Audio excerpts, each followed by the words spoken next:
também. Vamos conversar com Deus mais uma vez antes de nós iniciarmos a mensagem. Querido Deus e Pai, nós iremos abrir a Tua palavra. Queremos manter a reverência, porque a Tua palavra será aberta e o Espírito Santo Ele irá falar com cada um de nós que aqui estamos presentes. Queremos ouvir a Tua voz, ó Deus Espírito Santo. Fala em nossa mente, em nosso coração, ensina-nos algo da Tua palavra e que nós possamos colocar em prática o que nós iremos aprender, em nome de Jesus Cristo. Amém. Compaixão e misericórdia é o tema de número 2 da Semana Santa. O texto para nós iniciarmos está lá em Provérbios, capítulo 14, verso 21. Provérbios, capítulo 14, verso 21.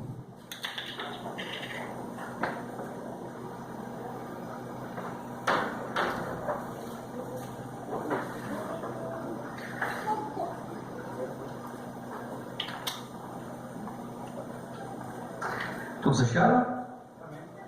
Quem achou, diga amém. Quem não achou, diz misericórdia. Quem achou, diz eu vou para o céu. Quem não achou, diz eu espero que eu vou.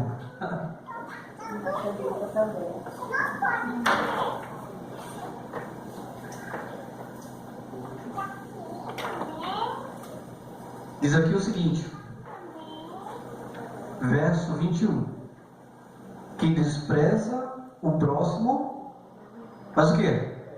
Comete pecado. Mas como é feliz que trata com bondade os necessitados. Desde seu início, o cristianismo revelou ser uma religião de amor por meio da compaixão e misericórdia com os pobres. Compaixão tem a ver com simpatia, tem a ver com empatia, tem a ver com sofrer com. Misericórdia tem a ver com sentimento de dor. Você olha para alguém que está passando por alguma situação e sente a dor que aquela pessoa sente, sofre com aquela pessoa. Lourenço, ele era um diácono e ele tinha um local onde ele cuidava dos pobres. Ele dedicou a sua vida ao cuidado dos pobres. E um dia, um soldado romano disse assim para Lourenço: Lourenço, traga um dos tesouros da sua igreja. E diante do oficial, ele trouxe alguns pobres, alguns miseráveis, aleijados. E quando olhou para o oficial, ele disse assim: estes são os tesouros da igreja. E o oficial, olhando para o Lourenço, disse para ele assim: por você ter respondido dessa maneira, você será queimado e morto. E hoje em Fort Lauderdale, na Flórida, existe um abrigo em homenagem ao diácono cristão Lourenço, a Capela São Lourenço. E este abrigo oferece alimento aos desabrigados, uma caixa postal, aconselhamento, referência de emprego, chuveiro sanitário, serviços de capela, telefone e muito mais. A missão de Cristo pelos pobres influenciou a igreja de Fort Lauderdale. Segundo o historiador do tempo do Império Romano, a caridade tinha pouco alcance na vida das pessoas, principalmente para aqueles que mais necessitavam. Qualquer ajuda tinha um propósito carregado de segundas intenções. As pessoas queriam ajudar, mas ajudavam com segundas intenções. Não era uma ajuda sincera, de coração. E quando Jesus nasceu, ele fez toda a diferença.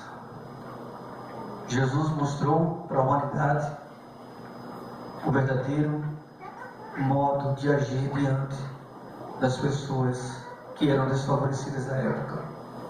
Em Lucas capítulo 4, verso 18 e 19, nós iremos ler alguns textos. Não sei se vai projetar o texto, vai?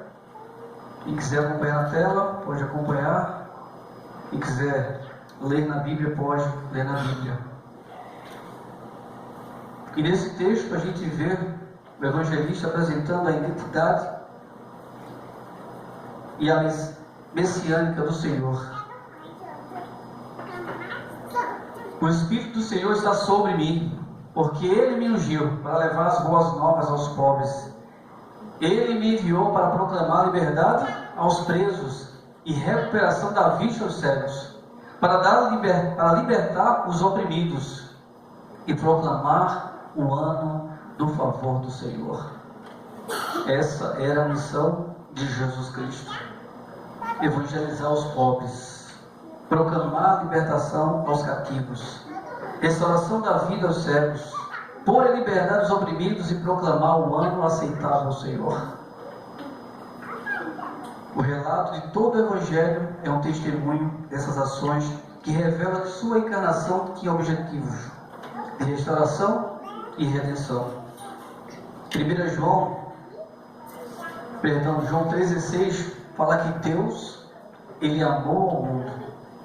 Ele amou de tal maneira que deu seu Filho unigênito, único, para que todo aquele que nele cresce tivesse a esperança da vida eterna. Jesus, Ele nasceu para dignificar os pobres.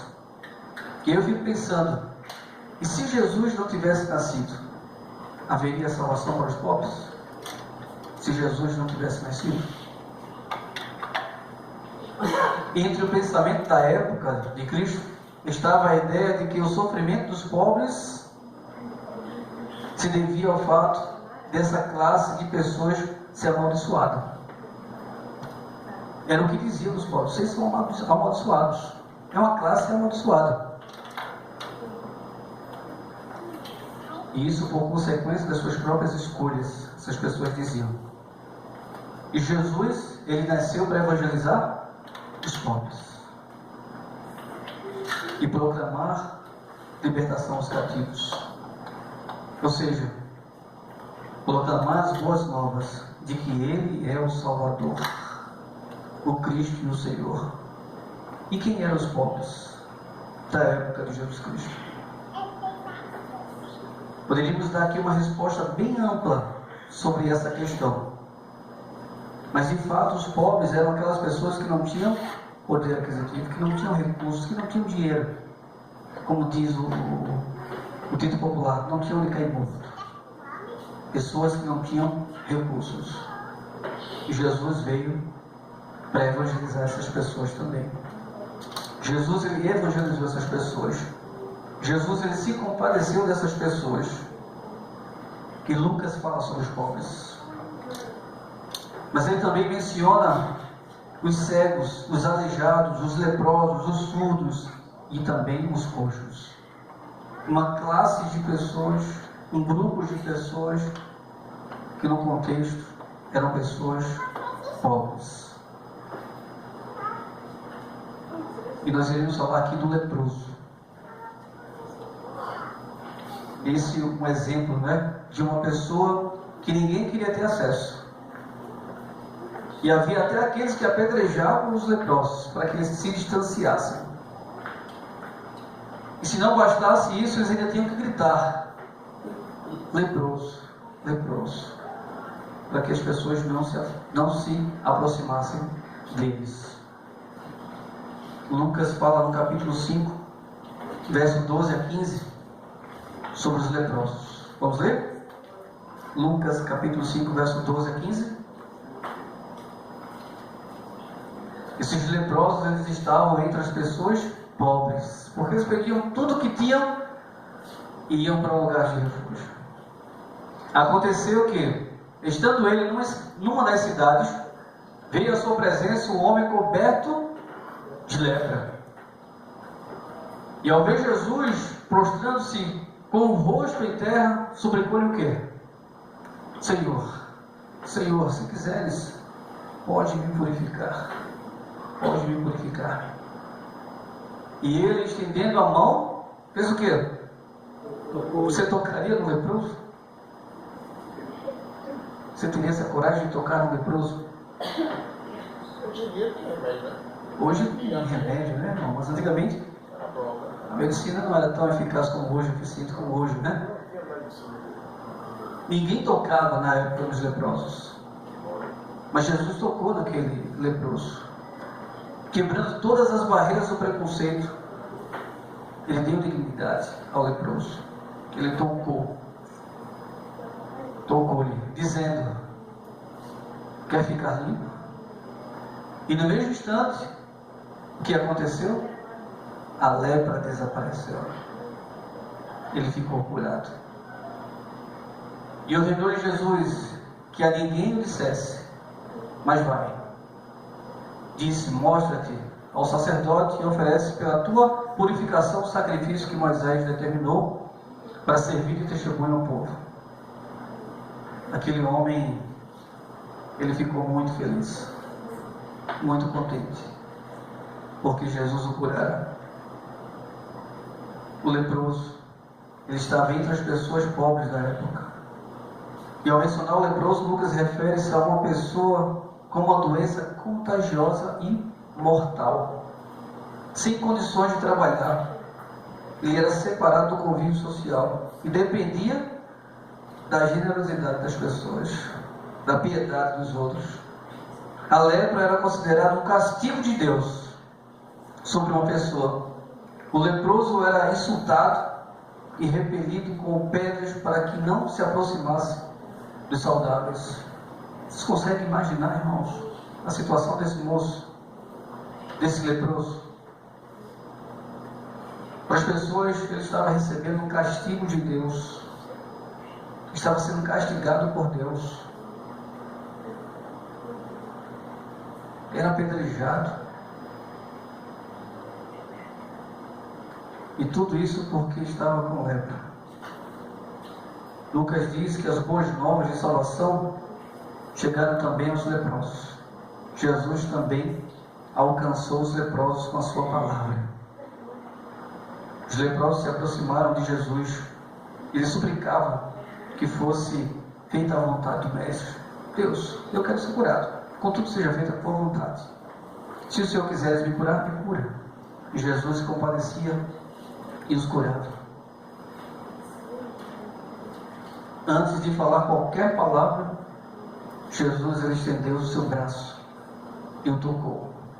O Salvador revelou o amor divino ao tocar no leproso, pois ninguém podia fazer tal ação sem também ser considerado impuro.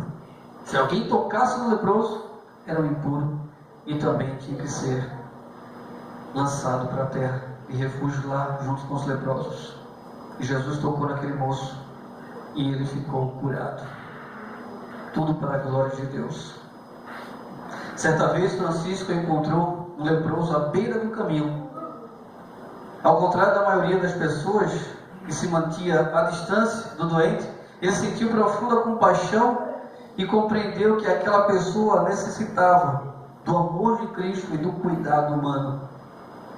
Aqueles que testemunharam esse encontro ficavam chocados e perplexos com a atitude de Francisco, mas ele explicou que ao servir ao leproso, ele estava servindo a Cristo. Jesus cura e salva as pessoas pobres, mas também cura e salva as pessoas que são egoístas. Jesus nasceu e fez toda a diferença na vida dos pobres e leprosos, na vida de Francisco e na vida de milhões de cristãos durante séculos. Certamente Ele fará toda a diferença em minha vida e em sua vida também. Amém. Glória a Deus.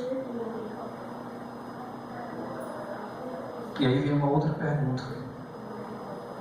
E se Jesus não tivesse nascido, teríamos conhecido seu exemplo de cuidado e acolhimento aos pobres e necessitados? Jesus nasceu para dar exemplo de acolhimento àqueles necessitados de ajuda. Lucas capítulo 8, verso 26 a 34. Vamos ler? Vamos ver aqui um outro exemplo.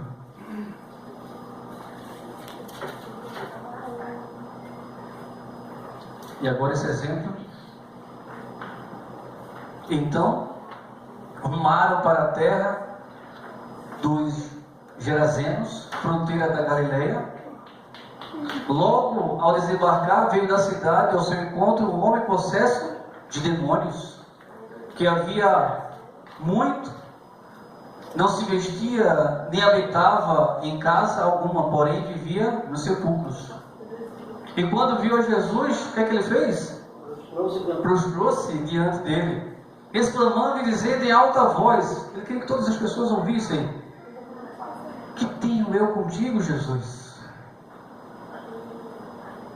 Filho do Deus Altíssimo? Era ele que estava falando? O Gazareno? Não, não era ele. Ele estava possesso. Rogo-te que não me atormentes.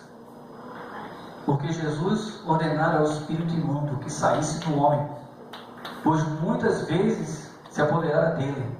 E embora procurassem conservá-lo preso, com cadeias e grilhões, tudo era o quê? Tudo despedaçava. E era impelido pelo demônio para o deserto. Perguntou-lhe Jesus: qual é o teu nome? Respondeu ele: Legião, porque tinha entrado nele muitos demônios. Rogava-lhe que não os mandasse sair para o abismo.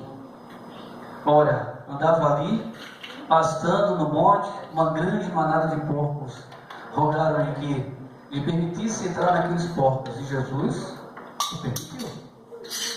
Tendo os demônios saído do homem, entraram nos porcos, e a manada precipitou-se da espinhadeira abaixo para dentro do lago e se afogou. Os porqueiros, vendo o que acontecera, fugiram e foram anunciá-lo na cidade pelos campos. Jesus se compadeceu daquele endemoniado Gazareno. Jesus, ele foi de encontro daquele homem atormentado. Talvez hoje esse homem seria um andarilho, um sem teto, um sem família, que havia perdido o juízo por causa dos vícios e pecados. Esse homem estava desnudo e furioso, muito furioso. Tal era o medo que as pessoas tinham dele, que o aprisionavam com grilhões e cadeias. Contudo, isso não continha aquele homem. Ele despedaçava tudo. O Gadareno era totalmente escravo de Satanás. E Jesus foi para o libertar. Jesus foi libertar aquele homem. Jesus cumpriu o seu papel como libertador messiânico. Jesus ouviu o clamor dessa pessoa por libertação do cativeiro do diabo. Após sua libertação, o homem agora estava em sã consciência, vestido e assentado aos pés de Jesus. Ele foi curado espiritualmente e mentalmente do seu estado deplorável. O Evangelho foi ensinado a ele pelo próprio médico que o acolheu. Jesus o ensinou o Evangelho. É importante dizer que Jesus dá o exemplo de uma vida cheia de significado em favor daqueles que precisavam. Porém, Jesus não dá somente o exemplo, ele também oferece o poder para viver uma vida de compaixão e misericórdia, como ele viveu. Esse exemplo pode ser visto em outro livro do médico Lucas, o livro de Atos dos Apóstolos. Quando olhamos para os apóstolos, quando olhamos para os discípulos, como eles viveram. Depois do Pentecoste, quando eles receberam o poder, milhares e milhares de pessoas se converteram. Eles se compadeciam dos pobres. Eles acolhiam as pessoas. Eles curavam os enfermos. Tudo em nome de Jesus Cristo. Eles seguiram o exemplo de Jesus Cristo. Eles fizeram como o Mestre os ensinou. Esses homens foram chamados de cristãos, pequenos cristãos. Eles se compadeciam, tinham misericórdia dos pobres. O amor de Cristo impulsionava a igreja a ensinar, curar e pregar o Evangelho a todas as pessoas em todos os lugares.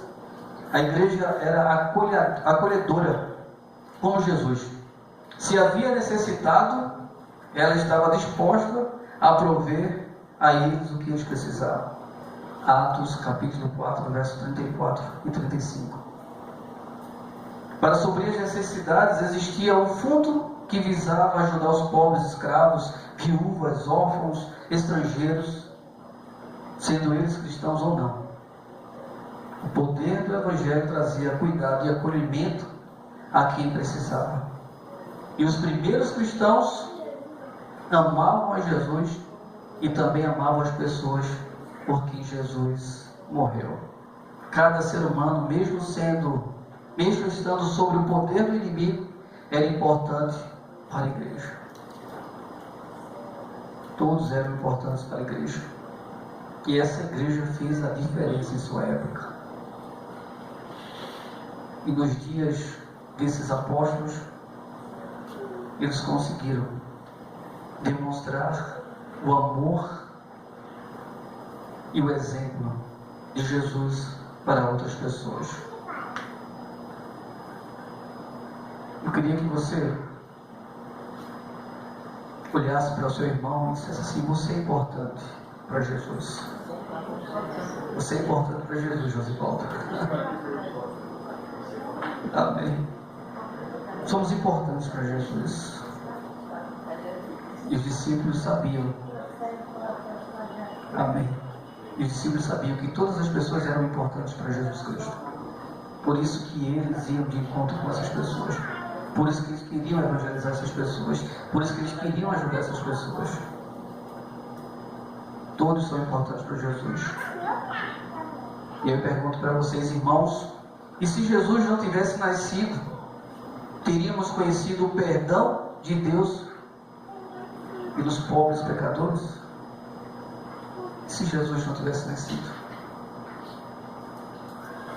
Lucas capítulo 8, verso 43 a 48. Jesus nasceu para conceder uma nova vida a todos.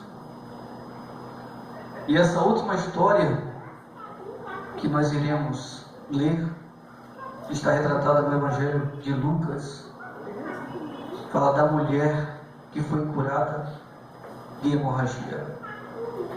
Pode colocar na tela dele se você quiser, e se os irmãos quiserem acompanhar também.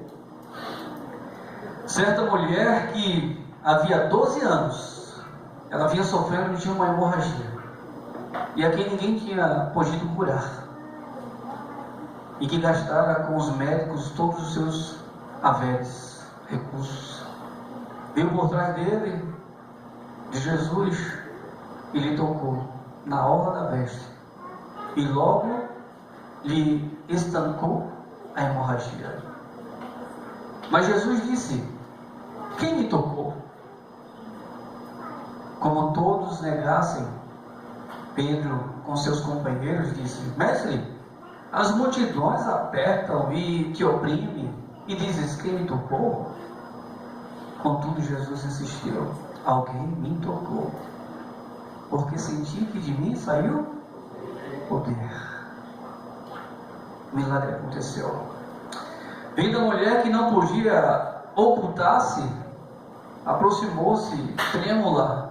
Vocês conseguem imaginar? Eu não sei se alguém aqui já veio pregar, e veio pregar muito nervosa e tremendo, e disse: meu Deus, como que eu vou pregar?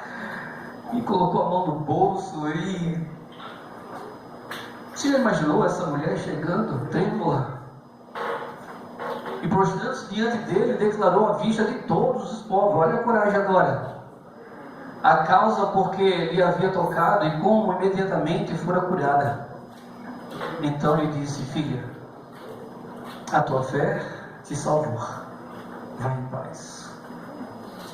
Aquela mulher, ela saiu muito feliz. 12 anos. com hemorragia. Ela procurou médicos e médicos e mais médicos, gastou tudo que tinha. Ela agora estava no grupo dos pobres, na comunidade dos pobres. E Jesus, pela fé daquela mulher, disse para ela: mãe, tua fé salvou, você agora está curada. Pelo que tudo indica, havia ela gastado seus recursos com médicos para ser curada. E ela volta agora a ter uma vida normal. Essa mulher também era cativa da enfermidade e oprimida emocionalmente. Ela se encontrava numa situação difícil. A mulher creu que Cristo a curaria, dando-lhe uma nova vida pela fé. Ela tocou nas vestes de Jesus e o Senhor a libertou do seu mal, concedendo a ela um ano aceitável do Senhor. Lucas 4,19. A expressão "um ano aceitável do Senhor" se refere ao ano do jubileu. Está lá em Levítico capítulo 25, verso 8 a 34.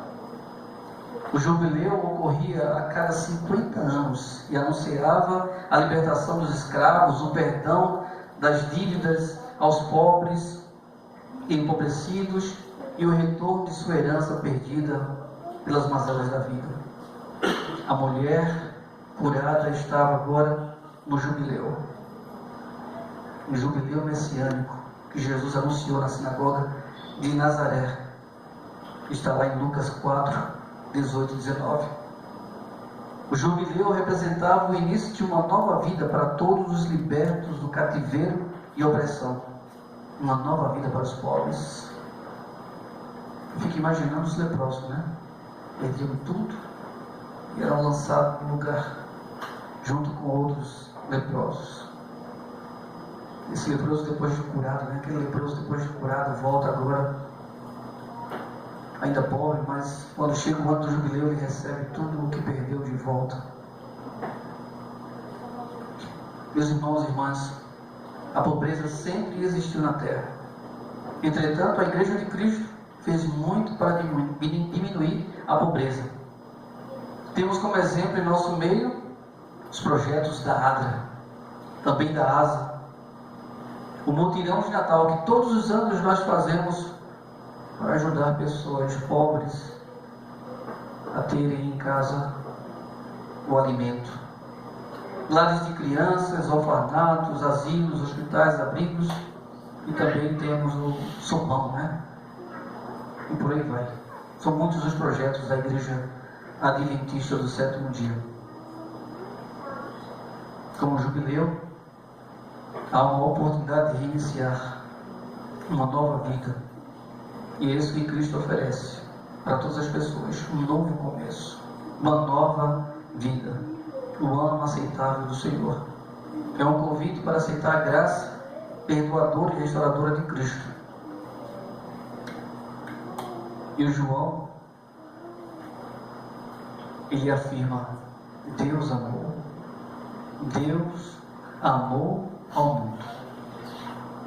Deus, ele nos amou de tal maneira que entregou seu Filho unigênito, para que todos nós, crendo em Jesus Cristo, aceitando como único e suficiente Salvador, tenhamos vida eterna. Quantos aqui querem a vida eterna? Eu quero a vida eterna. Eu quero a vida eterna. E não está tão distante de nós recebermos a vida eterna. Os sinais estão se cumprindo. As guerras, os rumores de guerra, fome, terremoto, epidemias, pestes. Passamos pela pandemia, estamos aqui vivos e caminhando, né? Caminhando rumo a Canaã. Jesus, ele espera de cada um de nós perseverança na fé. E além de perseverança na fé, é que nós cumpramos o nosso papel aqui na terra. empatia, compaixão, misericórdia, amor pelas almas. As almas pela qual Jesus morreu na cruz do Calvário. Vocês conseguem imaginar como seria o nosso mundo se Jesus não tivesse nascido?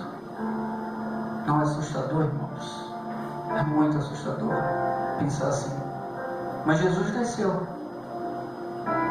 Jesus nasceu para ser uma bênção do Deus Trino.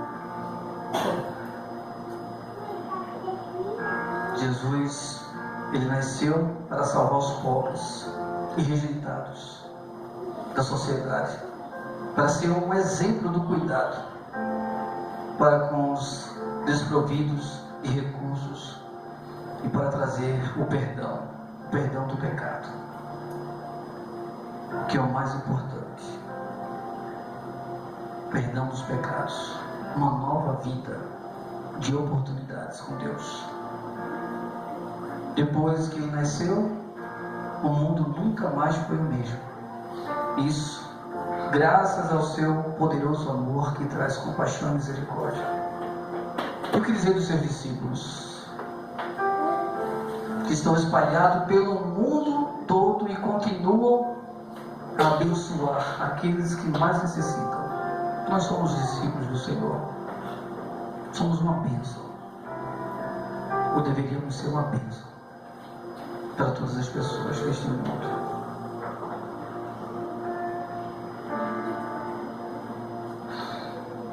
Você deseja ser um seguidor de Jesus? Você é um seguidor de Jesus? Você deseja aceitar a Jesus Cristo, que veio ao mundo para transformar a vida das pessoas? Ele quer transformar a sua vida. Ele quer perdoar os seus pecados. Ele dá um novo começo. Jesus quer nos dar um novo começo, uma nova vida em Cristo. Eu não combinei com o irmão Geraldo, mas eu quero que o irmão Geraldo cante aquele mesmo louvor. Se você quer ser um pequeno Cristo, se você quer fazer a diferença neste mundo, se você quer seguir o exemplo de Jesus Cristo, enquanto o irmão Geraldo vai cantar, converse com Deus, fale com Deus, diga: Deus, eu quero ser um imitador teu. Lembra que o apóstolo Paulo disse: sejam meus imitadores, porque eu sou imitador de Cristo. A referência que Paulo transmite, que passa para nós, é Cristo. Que sejamos imitadores de Cristo.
hora, né? Para entregarmos a nossa vida ao Senhor. Uma mãe desesperada, ela soube que o seu filho tinha levado alguns tiros. Ela correu em desespero. Uma multidão cercava o corpo daquele jovem. E ela querendo passar pelo meio da multidão. E a multidão apertava, não deixava ela passar. De repente ela consegue. Ela grita: é meu filho, é meu filho, é meu filho. Ela consegue passar pelo meio da multidão e se aproxima do filho que estava deitado. O sangue saía pela boca. Ela: filho, tanto que eu te falei para você não andar com essas pessoas que são pessoas más. Eu te falei para você se afastar dessas pessoas. Mas você não me ouviu. Filho, você quer aceitar Jesus como seu Senhor e Salvador? Nessa última hora, o filho olhou para a mãe e disse: eu aceito Jesus. E na hora que ele disse: eu aceito Jesus, seus olhos se fecharam e ele morreu. Tem alguém aqui que quer aceitar Jesus como Senhor e Salvador de sua vida? Alguém que não aceitou? Quer você renovar o seu voto com Jesus Cristo? Porque todos os dias, né, Josivaldo, a gente tem que dizer: Jesus, eu te aceito como meu único e suficiente Salvador. Eu chamei Michael, um rapaz que em 2000, não lembro o ano exatamente, ele recebeu o batismo aqui na igreja. Chamei ele para trabalhar comigo hoje. Eu fiz esse apelo para ele: Michel, tu quer voltar a fazer parte da igreja adventista? Tu quer aceitar Jesus como teu único e suficiente Salvador novamente? Isso eu quero. Eu ia trazer o Michel hoje aqui à noite, mas ele estava bem cansado, bem mais cansado que eu. E fui para casa. Orem pelo Michel. Michel, ele não está numa vida bacana. Mesmo sendo pai de família, mesmo tendo filhos, mesmo trabalhando, ele não está numa vida bacana. Ore por ele. Vamos ficar de pé? Vamos falar com Deus. Obrigado, irmãos e irmãs. Irmã Noêmia. Esqueci até o nome agora da filha da irmã Noêmia. Me perdoe, viu? Me deu um branco agora. Josivaldo. Beijo, Josivaldo, mais uma vez. Oro por Josivaldo. Acompanhe Josivaldo nas redes sociais, no Facebook. Josivaldo é uma bênção para essa igreja. Os louvores que Josivaldo consegue cantar, né? A gente precisa convidar o Josivaldo para vir cantar, né? Irmão Roberto está aqui também, irmão Roberto. Irmãos, amanhã tem mais. Teremos a semana toda, Semana do Calvário. Na sexta-feira teremos sorteio de brindes. Também teremos um lanchinho para nós no final. Hoje eu não consegui, correria. Nós vamos falar com Deus. Bondoso Deus, nosso Pai, obrigado. Obrigado, Deus, por ter enviado Jesus Cristo ao mundo. Obrigado, Jesus, por ter nascido nesse mundo, mesmo sendo um mundo cheio de pecado. Mas o Senhor escolheu nascer nesse mundo e nascer com um propósito: salvar a humanidade do pecado, resgatar aqueles que estavam perdidos. Ó Deus, nós éramos aquelas ovelhas perdidas. O Senhor veio ao nosso encontro. O Senhor nos resgatou, o Senhor nos encontrou. É que nós estamos em tua casa. É que nós estamos no teu aprisco. Obrigado, Jesus, por ser o nosso advogado, por ser o nosso Senhor, por ser o nosso Salvador, por ser o nosso irmão mais velho. Nós precisamos seguir os teus passos. Ser um exemplo maravilhoso a ser seguido. Os discípulos seguiram os teus passos. E nós somos teus discípulos. Abençoa, Deus, a tua igreja, abençoa o teu povo. Abençoa os convidados do David que vieram hoje, que amanhã eles possam vir também. Abençoa aqueles que não vieram, alguns que nós Visitamos ontem, entregamos livros, disseram que vinha amanhã, que não podia ouvir no domingo. Que o Espírito Santo traz à memória dessas pessoas o convite que nós fizemos a elas e a decisão que elas tomaram de vir aqui à tua casa. Nós queremos, Deus, levar o teu evangelho para essas pessoas. Por isso que nós fizemos um impacto de esperança ontem. Foi tremendo. Muitos testemunhos, muito bacana. Abençoa, Deus, o pastor dessa igreja, a vizinhança dessa igreja também, os líderes dessa igreja, possamos cumprir o dele, em nome de Jesus Cristo. Agora nós iremos para as nossas casas, felizes da vida porque aprendemos mais sobre Jesus. Nós queremos colocar em prática. Eu quero colocar em prática o que eu aprendi. Sei que a gente já coloca em prática. Nós queremos colocar muito mais em prática. Até que Jesus volte, nós queremos ter compaixão, misericórdia dos desfavorecidos. Há muitas pessoas por aí viciadas em drogas, no álcool, na prostituição. E nós precisamos, Deus, levar o teu evangelho também para essas pessoas. Há muitas viúvas também, sem condições de sobreviver, de viver, passando fome, miséria. Os órfãos também, que sofrem pela perda dos seus pais. Eu lembrei de um garotinho, Deus, que ontem eu entreguei um convite a ele e disse: vai lá, leva para teu pai esse convite. E amanhã você vem com ele. Ele disse para mim: meu pai morreu. Nossa, que triste, doeu no meu coração. Ouvi aquela criança dizendo: meu pai morreu. Oh Deus, que o Senhor seja o pai dessa criança. O Senhor é o pai dessa criança. Que o Senhor conforte o coração dessa criança. Que ela não cresça com traumas na mente, pela ausência do seu pai. Mas que ela aceite a Jesus como seu Senhor e Salvador. Eu quero, Deus, visitar essa criança novamente. Em nome de Jesus. Obrigado, Deus, por esse culto, pelo momento de adoração que nós tivemos aqui na tua presença. Em nome de Jesus Cristo, amém. Deus abençoe a todos e uma ótima noite. Até amanhã, se Deus quiser.